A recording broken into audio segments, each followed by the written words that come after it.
नमस्कार विद्यार्थी मित्रांनो, आर्यन अकॅडमीमध्ये तुमचं स्वागत आहे. 15 तारखेला झालेल्या कोल्हापूर पोलीस भरती 2026 या परीक्षेमध्ये मराठी व्याकरणावर काही प्रश्न आले होते. त्यांच्यावर आपल्याला स्पष्टीकरण घ्यायचे. स्पष्टीकरण घेण्याचे कारण असं आहे, खूप विद्यार्थ्यांचे मेसेज होते, कॉल येत होते की सर मराठी व्याकरणाचे स्पष्टीकरण घ्या. मग आपण स्पष्टीकरण घेऊ आणि त्या स्पष्टीकरणावरून काही विद्यार्थ्यांचे पुढे पेपर राहिलेले आहेत, मुंबईचा पेपर राहिला आहे.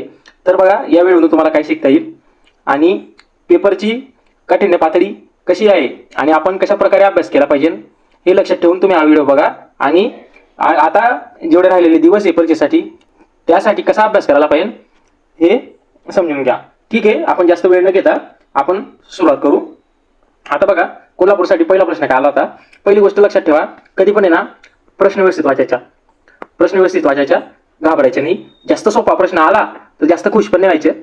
जास्त खुश असं व्हायचं नाही की तुम्हाला त्याचे उत्तर येते पण तुम्ही एवढे खुश होऊन जातात, एवढे एक्साइट होऊन जातात की ते गोल करता करता 1 नंबर उत्तर राहतात, 2 नंबरला गोल करून देतात. अशा चुका खूप ठिकाणी होतात. तर आपल्याला अशी चूक करायची नाहीये.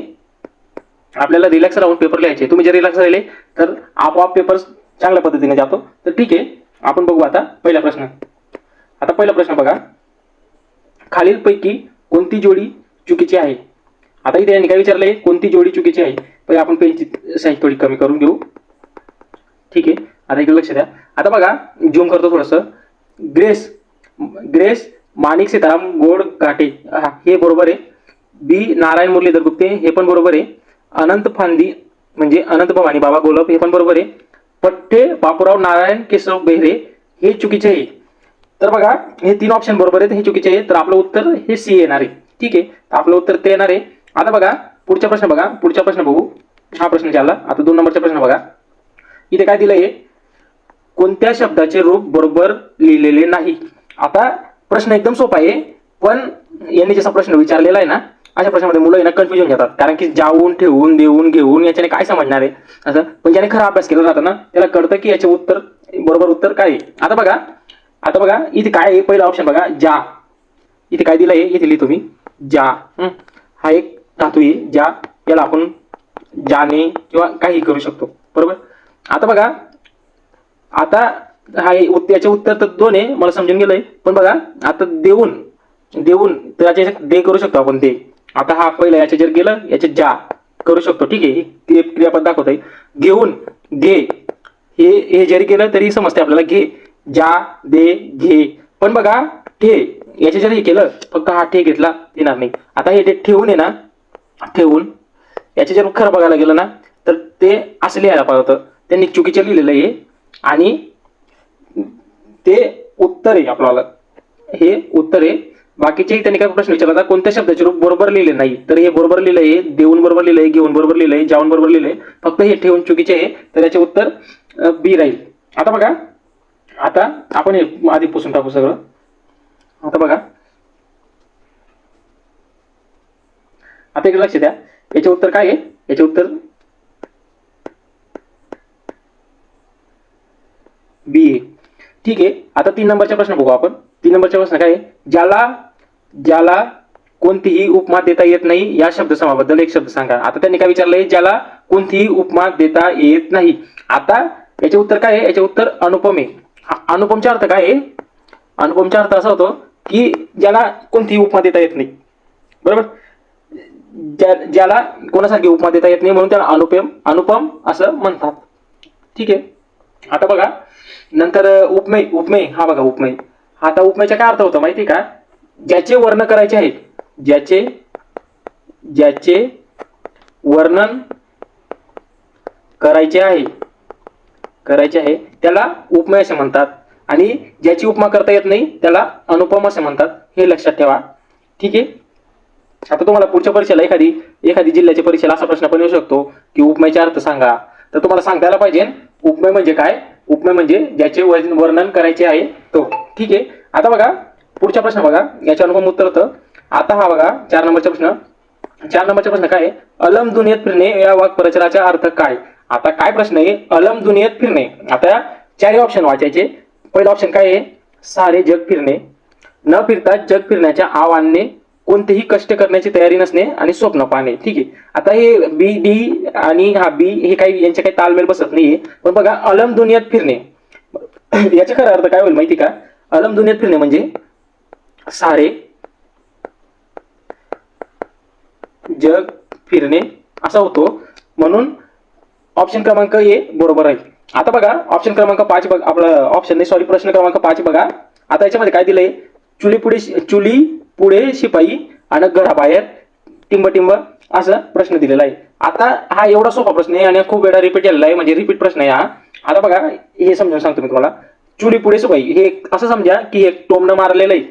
चुली पुढे शिपाई म्हणजे एखादी स्वयंपाक करणारा किंवा चुलीवर स्वयंपाक करतो, तिथे आपण शिपाईला गेला म्हणजे स्वयंपाक करण्यासाठी शिपाईला बसून दिलं आणि घराबाहेर कोण राहतो, घराबाहेर जो रक्षा करतो तो राहतो.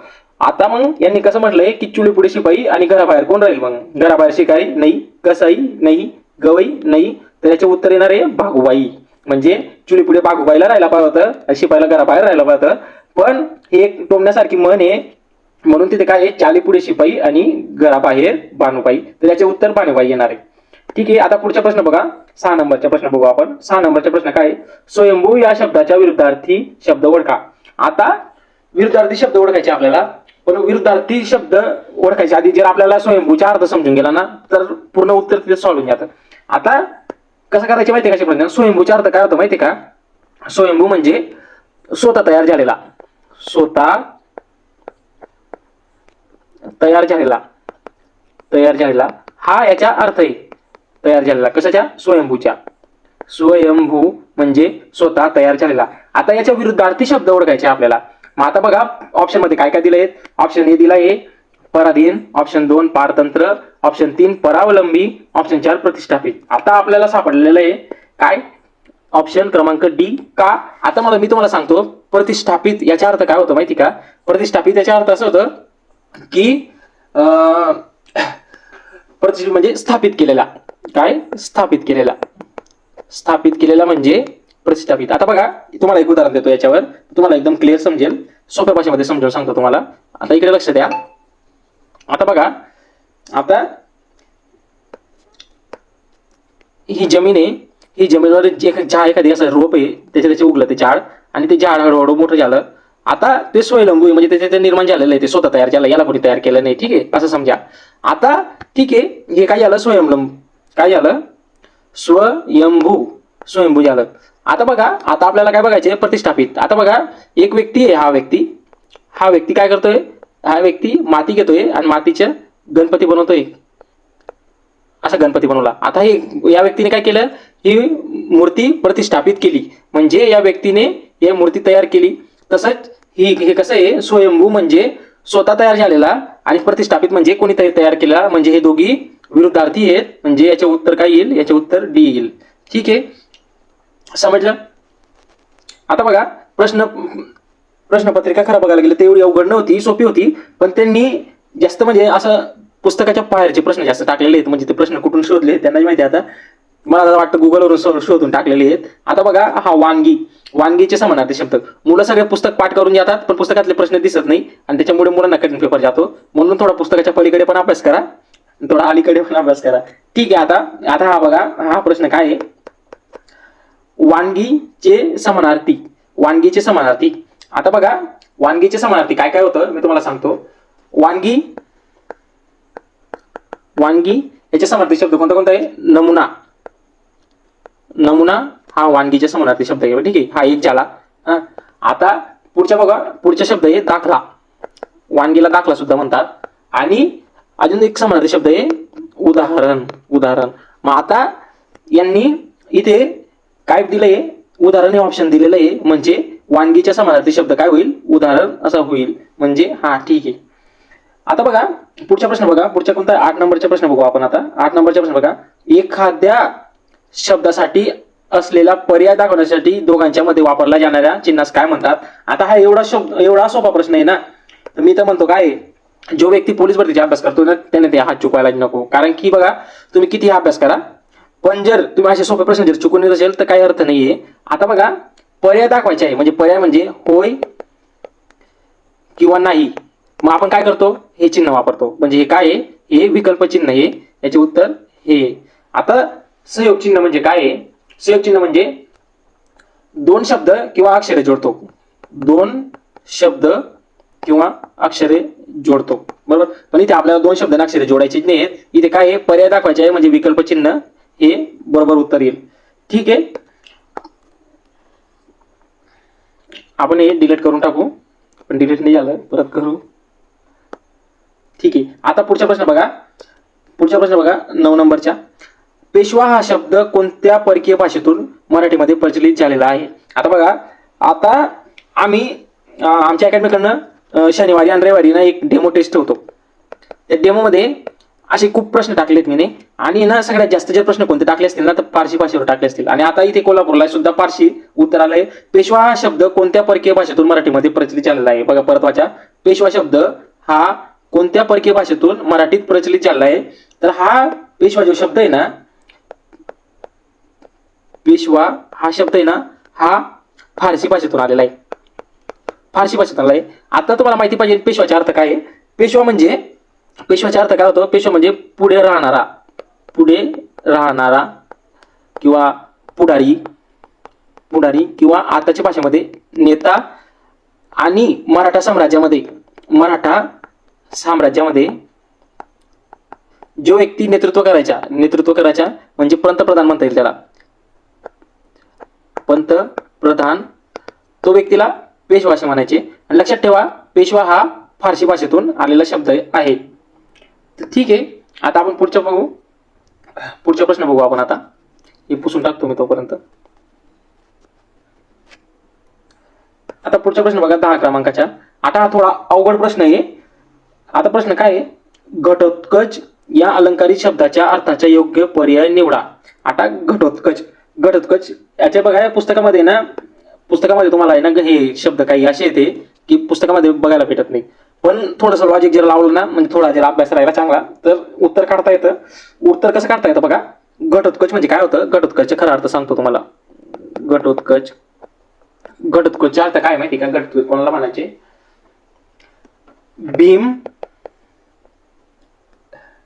भीमाच्या राक्षसपुत्र त्याला काय म्हणायचे? भीमाच्या राक्षसपुत्र हे घटोत्कच आहे ना, हे भीमाच्या राक्षसपुत्रासाठी वापरलेला एक तो शब्द होता. मग आता याला अजून काय म्हणतात? याला म्हणतात हिंडिबा पुत्र, म्हणजे हिंडिबा पुत्र असं म्हणायचे. हे याच्यामध्ये वापरलेले शब्द आहेत, भगवद्गीता महाभारत मध्ये वापरलेले शब्द आहेत हे. मग आता भीमाच्या राक्षसपुत्र याचे जे हे होतं ना, याचे जे कॅरेक्टर होतं, म्हणजे असं म्हणायचे की आताच्या भाषेमध्ये कपटी मनुष्य असं एक शब्द आहे. असं त्याच्यासाठी त्यांनी काय केलं? हे घटोत्कचच्या कपटी मनुष्य असं उत्तर दिलेलं आहे त्यांनी. म्हणजे घटोत्कच हा अलंकारिक शब्द आहे, अलंकारिक आहे, अर्थाच्या योग्य पर्याय निवडा, तर कपटी मनुष्य हे उत्तर येईल. ठीक आहे, तर आता बघा पुढचा प्रश्न तर एकदम सोपा दिसतोय मला, लवकर सोडून टाकू त्याला. सोपा प्रश्न झाला ना, तर जास्त टाइम वेस्ट नाही करायचा, त्याला लवकर सोडून पुढे यायचे, कारण की तेवढा टाइम वाचायला पाहिजे आपल्या परीक्षेमध्ये. आता बघा पुढचा प्रश्न काय आहे? सदा सर्वदा योग तुझ्या घडावा, तुझे कारणी देह माझ्या पडावा. आता बघा याच्यामध्ये जास्त डोकं लावायचे कामच नाही. सदा सर्वदा एक तुझ्या घडावा, तुझे कारणी देह माझ्या घडावा. आता बघा इथे यमक आहे, घडावा आणि पडावा दोन्ही सारखे होत आहेत ना, तर काय होतंय अशा वेळेस आहे ना, हे यमक अलंकार राहतात आणि याचे उत्तर यमक अलंकार आहे. आणि एकदम सोपा प्रश्न आहे आणि हा पुस्तकाच्या संतसा दिलेला आहे, यांच्या संतसा त्यांनी उचलून इथे टाकलेला आहे. आता 12वा प्रश्न बघू आपण. 12वा प्रश्न काय आहे? वाचन हा सर्वात उत्तम मित्र आहे, या वाक्याच्या नकारार्थी पर्याय निवडा. आता हा प्रश्न पण सोपा आहे. कसं सोपं आहे आता बघा, मी तुम्हाला सांगतो. पहिला ऑप्शन बघा, वाचन हाच एकमेव मित्र आहे. आता मला सांगा नकारार्थी काय अर्थ निघतोय त्याच्यामध्ये? वाक्य नाही, वाचन हाच एकमेव मित्र आहे नाही, वाचन हा सर्वात मोठा शत्रू आहे. आता इथे काय दिलंय? वाचन हा सर्वात उत्तम मित्र आहे. आपल्याला अर्थ तोच ठेवायचे आहे, फक्त शब्द नकारात्मक करायचे आहेत. पण इथे वाचन हा सर्वात मोठा शत्रू आहे हे काही नकारात्मक दिसत नाही, उलट वाक्य म्हणजे वाक्यात बदल होऊन गेलेला आहे. म्हणजे बी पण गेला, ए पण गेला. आता सी बघा, वाचनासारखा दुसरा उत्तम मित्र नाही. आता बघा इथे काय होतं? वाचन हा सर्वात उत्तम मित्र आहे, वाचनासारखा दुसरा उत्तम मित्र नाही. आपलं वाक्य सेम आहे, फक्त त्यांनी नाही वापरलेलं आहे. म्हणजे यांनी हे वाक्य नकारात्मक होऊन गेलेलं आहे, यांनी या वाक्याला नकारात्मक केलं आहे, म्हणजे उत्तर हे यायला पाहिजे. आता वाचनासारखा दुसरा मित्र शकतो याचा काही संबंध नाही, हे तिघे ऑप्शन चूक आहेत, फक्त ऑप्शन क्रमांक सी बरोबर आहे. आता 13 नंबरचा प्रश्न बघू आपण. 13 नंबरचा प्रश्न बघा, सरकशीत काम करणाऱ्या म्हणजे सरकशात काम करणारा, सरकशीत काम करणाऱ्या प्राण्याचे हाल मला बघवत नाहीत. एखादी अशी मुलगा बिचारा गेला असेल सर्कस बघायला आणि तिथे ते माकड बिकड राहतात ना, त्यांना खेळवतात, तर त्याला दया येऊन गेली असेल म्हणून त्याने वाक्य टाकून दिलंय. ठीक आहे, सरकशीत काम करणाऱ्या प्राण्याचे हाल मला बघवत नाही या वाक्याच्या प्रकार ओळखा. आता हे वाक्य बघा, एकदम सोपा प्रश्न आहे हा. सरकशीत काम करणाऱ्या प्राण्याचे हाल मला बघवत नाहीत, हे पूर्ण सरळ वाक्य आहे, एकच क्रियापद आहे आणि हे केवळ वाक्य येईल. हे काय आहे? केवळ वाक्य. संयुक्त वाक्य तर अजिबात येणार नाही, मिश्र वाक्य पण येणार नाही, दोन वाक्याचे काही प्रश्न नाही, तर केवळ वाक्य उत्तराचे बरोबर आहे. ठीक आहे, तर इथपर्यंत तुम्हाला क्लिअर झालंय. ठीक, पुढच्या बघू आपण, पुढची स्लाइड बघू. आता पुढचा प्रश्न 14 नंबरचा प्रश्न आहे. आता हा बघू आपण 14. आता हा प्रश्न काय आहे? विद्यार्थ्यांनी नेहमी हसतमुख असावे या वाक्यातील प्रयोग ओळखा. आता हा एवढा सोपा प्रश्न आहे की हा फक्त बघताच बरोबर उत्तर येऊन जायला पाहिजे की भावे. याचे उत्तर काय येईल? भावे. याच्यात काही लॉजिक लावायचे काम नाहीये. ज्याने अभ्यास केलाय तो सरळ उत्तर देऊन देतो, कारण की हे कर्तरी, कर्मणी आणि भावे हे ओळखायला एवढं अवघड नाही, एकदम सोपं आहे. आता बघा 15 नंबरचे बघा, सूर्य मावळत आहे पूर्ण भविष्यकाळ करा. आता यांनी काय दिलंय? सूर्य मावळत आहे. ठीक आहे, आता याला पूर्ण भविष्यकाळ करायचे आपल्याला. पूर्ण भविष्यकाळमध्ये जास्तीत जास्त असेल, कारण की भविष्यामध्ये होणार आहे ना, ते भविष्यकाळ सांगतोय तो, असेल. आता तिथे त्यांनी काय दिलंय? पूर्ण भविष्यकाळ. पूर्ण भविष्यकाळ आता बघायचे, सूर्य मावळेल नाही, पूर्ण भविष्यकाळ काही येणार नाहीये. सूर्य मावळत असेल, हे तर वाक्याच्या अर्थ दिसते. सूर्य मावळलेला असेल हे पूर्ण भविष्यकाळ आहे. सूर्य मावळला असेल तरी आपण चौथा ऑप्शन घेऊन घेऊ, सूर्य मावळला न येत डायरेक्ट भविष्यकाळ घेऊन जातं. तर ऑप्शन क्रमांक सी बरोबर उत्तर येईल, सूर्य मावळलेला असेल. ठीक आहे, काही एवढा अवघड पेपर नाही होता. आता पुढचा प्रश्न बघू आपण. पुढचा प्रश्न आहे 16वा. काय प्रश्न आहे बघू द्या मला. खालीलपैकी पररूप संधीचे उदाहरण कोणते? आता बघा, आता हे संधीचे उदाहरण आहे. कशाचे? संधीचे उदाहरण आहे. आता मुलं स्वर संधी, व्यंजन संधी, विसर्ग संधी हे पाठ करून जातात. आता त्यांनी कोणती विचारून घेतली? त्यांनी शेवटी दिलेलं जाते ना, पूर्वरूप संधी आणि पररूप संधी, त्याचे उदाहरण. आता त्यांनी पररूप संधी विचारलेली आहे. आता बघा, काहीसा हा पूर्वरूप संधी आहे, ही तर पूर्वरूप संधी आहे, पण धरून ही पररूप संधी आहे. यांनी काय विचारलेलं आहे?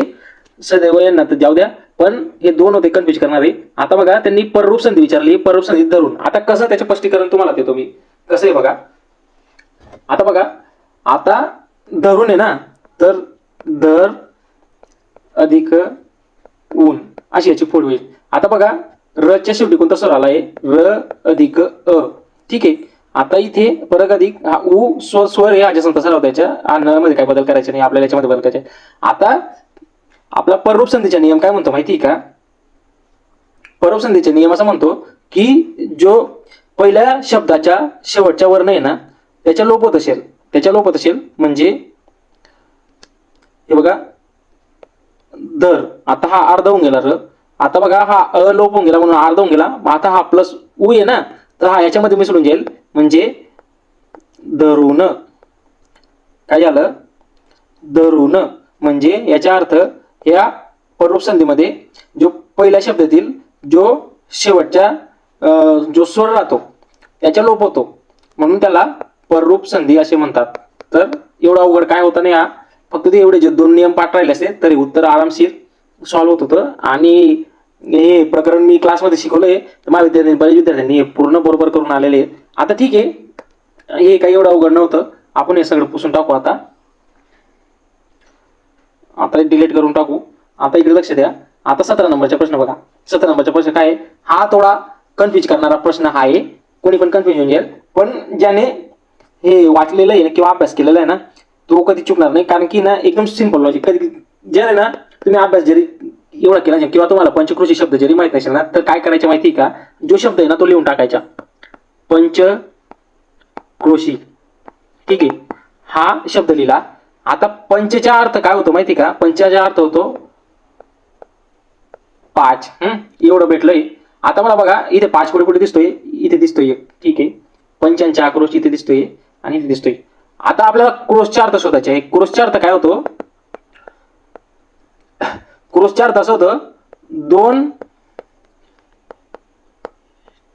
ठिकाणचे.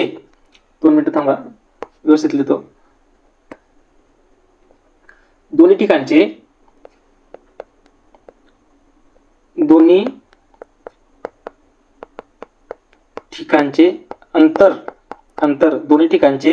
अंतर दोन्ही ठिकाणचे अंतर असा अर्थ होतो त्याच्यावाला. मग आता बघा दोन्ही ठिकाणचे अंतर, मग आता 5 आणि क्रोश याचे काय अर्थ होतं दोन्ही ठिकाणचे. आता बघा हे जे आपण स्पष्टीकरण केलंय याला कोणता ऑप्शन मॅच होतोय बघा. आपण पंचांचे आक्रोश नाही होते, पण बघा 5 कोसांच्या समूह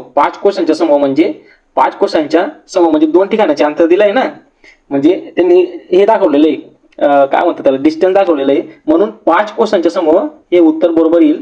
5 आकर्षण हे तर काय अजिबात बरोबर आहे ना, ऑप्शन चुकीचे आहे. याच्याकडे ऑप्शन, यांना दुसरा ऑप्शन यापैकी नाही टाकून देतात.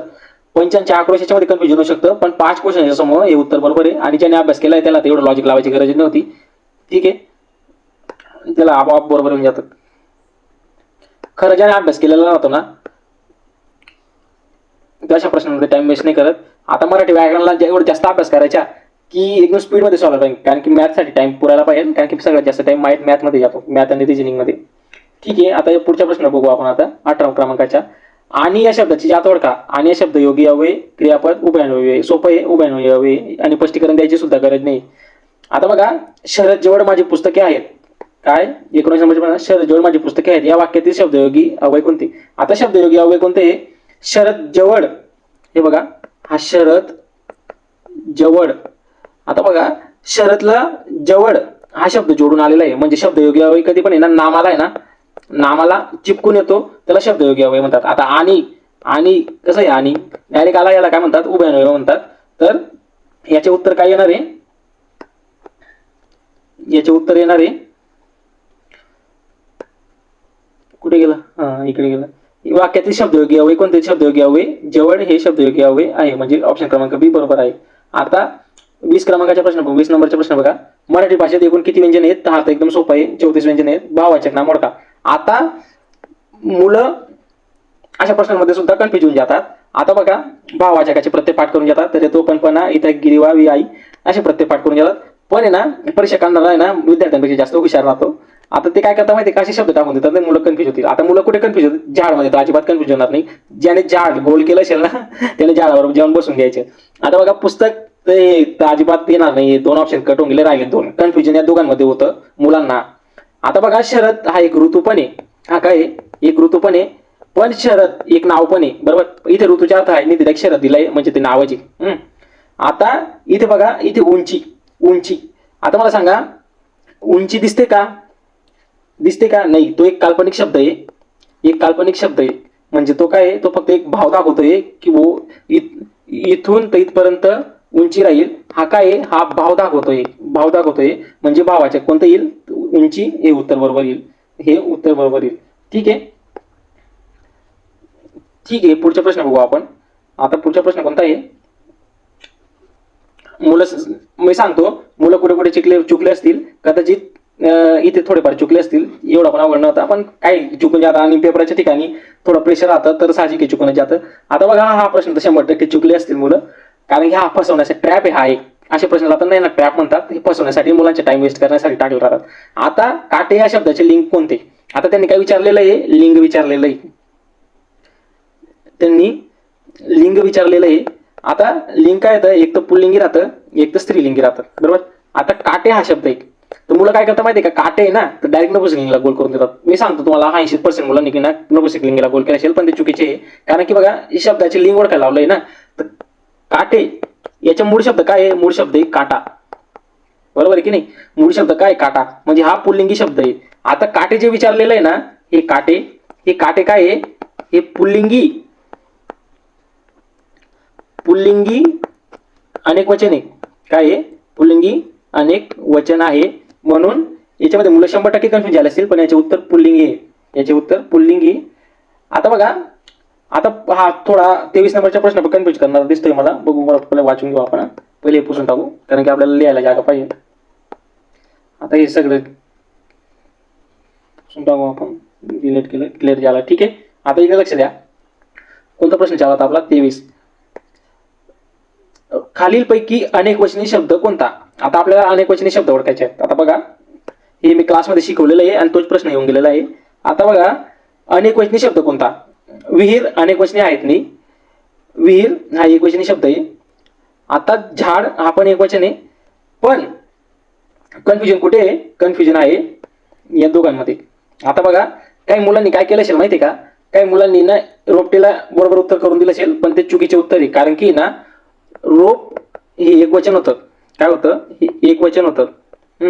आणि अनेक वचन काय होतं मग? रोपे. रोपे हे अनेक वचन होतं. रोपटे होत नाही, अनेक वचन मध्ये रोपटे होत नाही. रोपे अनेक वचन मध्ये रोपे होतं. अनेक वचन मध्ये काय होतं? इथे जर रोपे राहिलं असतं तर इथे जर आहे ना, हे बघा रोपे राहिलं असतं इथे कुठे रोपटेच्या ठिकाणी, तर हे अनेक वचन मध्ये आलं असतं. अनेक वचन मध्ये आलं असतं, पण रोपटे अनेक वचन मध्ये येत नाही. पण बघा इथे वेली एक ऑप्शन दिलाय, वेली. आता वेल हा अकारांत आहे, अकारांत आहे. आणि हा जेव्हा अनेक वचन होतं ना तेव्हा ई कारांत मध्ये व्हायला पाहिजे, ई कारांत मध्ये व्हायला पाहिजे. म्हणजे वेली हे अनेक वचन येणार. म्हणजे याचे उत्तर बघा किती ट्रॅप केला होता त्यांनी, किती फसवायचा प्रयत्न केला होता त्यांनी मुलांना. आता याच्यावाला काय येईल? अनेक वचन कोणतं आहे? तर वेली. वेली हे उत्तर बरोबर येईल. आता पुढचे शब्द बघा 24 नंबरच्या. महाराणीच्या शब्दाची विभक्ती ओळखा. महाराणीच्या, चा प्रत्यय लागलाय. चा प्रत्यय कशाचा आहे? षष्टीचा आहे. मग काही विचार करायचे काम आहे का? नाही, षष्टीला कोल करा, विषय संपला. आता शेवटचा प्रश्न आलाय. खालीलपैकी संयुक्त पद, सॉरी 2 मिनिटं. आता प्रश्न बघा, खालीलपैकी संयुक्त क्रियापद असणारे वाक्य कोणते? आता संयुक्त क्रियापद म्हणजे 2 क्रियापद वाले वाक्य बघायचे आपल्याला. आता बघा, ती जात आहे, ती जात आहे. आता हे पुसून टाकू द्या मला. आता काय वाक्य? ती जात आहे. हे बघा याच्यामध्ये 2 क्रियापद दिसत आहे मला. जात एक क्रियापद आहे, एक क्रियापद आहे. ही एक क्रियापद आहे. ठीक आहे. त्यांनी काय विचारलंय? संयुक्त क्रियापद, म्हणजे इथे 2 क्रियापद झाले. मग उत्तर तर हेच बरोबर आहे. तरी पण ऑप्शन बघून घ्यायचे. राम राजा होता, हे संयुक्त क्रियापद नाही, हे चूक आहे. आई आता काम करते, हे पण नाहीये. तो पोलीस झाला, हे पण नाहीये. म्हणजे ऑप्शन क्रमांक ए बरोबर आहे. तर ठीक आहे विद्यार्थी मित्रांनो, तुम्हाला स्पष्टीकरण करून दिलेलं आहे. 25 प्रश्न आले होते कोल्हापूरसाठी आणि बऱ्याच विद्यार्थ्यांनी चांगले पेपर केले असतील, कारण की पेपर एवढा अवघड पण नव्हता. म्हणजे ऑलमोस्ट पेपर 85+ तरी यायला पाहिजे. 85+ तरी प्रत्येकाच्या यायला पाहिजे, एवढा असा पेपर होता. थोडं कन्फ्युज केलेले प्रश्न टाकलेले होते, पण ज्याचा खरा अभ्यास आहे त्याने सॉल्व केला असेल. तर ठीक आहे मित्रांनो, मराठीचे स्पष्टीकरण दिलंय मी. आता याच्यामध्ये तुम्हाला पेपर कसं सॉल्व्ह करायचा, पेपर कसं सोडवायचा हे गोष्टी समजून गेल्या असतील. पेपर सोडवताना फक्त एक गोष्ट सांगेल मी तुम्हाला, रिलॅक्स राहायचं. रिलॅक्स राहायची. तुम्ही जर रिलॅक्स आलेले ना तर तुमच्या मेंदू आपोआप कॉन्सन्ट्रेशन करतो आणि उत्तर शोधून काढतो. घाबरायचे नाही. आता ज्या विद्यार्थ्यांची परीक्षा बाकी, ज्यांनी मुंबई किंवा इतर जिल्ह्यांमध्ये फॉर्म भरले किंवा SRPचे, त्या विद्यार्थ्यांनी अभ्यासाकडे लक्ष द्या. आणि जेवढे परीक्षा आलेले आहेत, म्हणजे जेवढे पेपर होऊन गेलेले आहेत आता 15 तारखेला, ते सर्व प्रश्नपत्रिका सोडून टाका, कारण की प्रश्न रिपीट होतात. तर ज्या विद्यार्थ्यांची परीक्षा बाकी आहे त्यांना best of luck, best of luck. आणि आर्यन अकॅडमी कडून आम्ही एक डेमो टेस्ट घेतो. ती डेमो टेस्ट तुम्ही देऊन बघा. ज्या विद्यार्थ्यांनी सगळे डेमो टेस्ट दिलेले आहेत आर्यन अकॅडमीच्या, त्या विद्यार्थ्यांनी 80+ पेपर इझी काढलेला आहे. आणि त्यांनी आम्हाला स्क्रीनशॉट सुद्धा पाठवलेले आहेत की आपल्या प्रश्नपत्रिकेमधून किती प्रश्न आले असेल. म्हणून आम्ही पेपर कठीणच काढतो, सोपा काढत नाही. कारण की जेव्हा विद्यार्थी खरी परीक्षेला जातात ना तेव्हा पेपर त्यांना सोपा वाटतो आणि चांगले मार्क मिळतात. ठीक आहे, धन्यवाद मित्रांनो. व्हिडिओ आपला संपला आहे, 25 प्रश्न संपलेत. तर बाय. चांगला अभ्यास केला, चांगला अभ्यास करा आणि चांगले मार्क मिळवा. आणि मला स्क्रीनशॉट पाठवून द्यायचे सिलेक्ट झाले का. ठीक आहे, बाय.